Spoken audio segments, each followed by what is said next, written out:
Hello hi എല്ലാവർക്കും നമസ്കാരം. എന്തായാലും ഒത്തിരി സന്തോഷം. അതുകൊണ്ടാണ് ഈ ഒരു വീഡിയോ ഞാൻ ചെയ്യുന്നത്.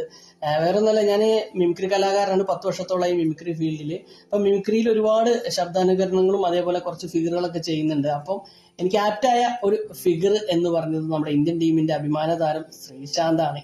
അപ്പോൾ ശ്രീയേട്ടൻ എന്നെ നേരിൽ വിളിച്ചു ഗായ്സ്. അത് വേറെ ഒന്നുകൊണ്ടെന്നല്ല, ഞാൻ കൊരട്ടിപ്പള്ളിയിലെ പ്രോഗ്രാം ചെയ്ത് സോണറ്റ് രാമപുരത്തിന്റെ ഷോയാണ് കൊച്ചിൻ കലാനിധി എന്ന് പറയുന്ന ടീമിന്റെ ഒപ്പം പ്രോഗ്രാം ചെയ്തപ്പോൾ ശ്രീശാന്തിന്റെ രൂപം ഫിഗർ ചെയ്തത് ശ്രീയേട്ടൻ ഇത് കാണാനിടയായി. ശ്രീശാന്തേട്ടൻ അവിടെ നേരിൽ വന്നല്ല, ഒരു മീഡിയ വഴിയാണ് പിന്നെ ശ്രീയേട്ടൻ്റെയിലേക്ക് ഈ എൻ്റെ ഒരു ഫിഗർ എത്തിയത്. അങ്ങനെ ശ്രീശാന്ത് തപ്പിപ്പിടിച്ച് എന്നെ വിളിച്ചു ഗായ്സ്.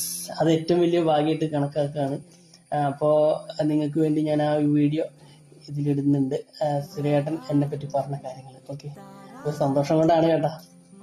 നമസ്കാരം കാർത്തിക്, ശ്രീശാന്താണ്. വളരെയധികം സന്തോഷം. Thank you. ഇങ്ങനത്തെ എന്താ പറയുന്നത്, നല്ല ഓർമ്മകളൊക്കെ പുതുക്കുന്നതിൽ വളരെയധികം സന്തോഷം. കളിയൊക്കെ കാണാറുണ്ടെന്ന് കേട്ടു. അപ്പോൾ anyway thank you very much Karthik. Keep rocking. Lots of love and lots of respect to you and family. അപ്പം എന്തെങ്കിലും ഒരു ദിവസം കാണാം കാർത്തിക്. God bless. ഇതേപോലെയുള്ള അംഗീകാരങ്ങൾ കിട്ടുമ്പോഴാണ് നമ്മളെപ്പോലുള്ള കലാകാരന്മാർക്ക് ഒരു നല്ലൊരു പ്രചോദനമാവുള്ളൂ. എന്താ പറയാ, എനിക്കിനി വേറെ ഒന്നും വേണ്ട. ശ്രീയേട്ടനെ വിളിച്ചല്ലോ, അതിന് ഏറ്റവും വലിയ ഭാഗ്യം. ഇനിയിപ്പോ ശ്രീശാന്തേട്ടനെ ഒന്ന് കാണാൻ ഒരു ഭാഗ്യം ഉണ്ടാവട്ടെ എന്ന് ഞാൻ പ്രാർത്ഥിക്കുകയാണ്.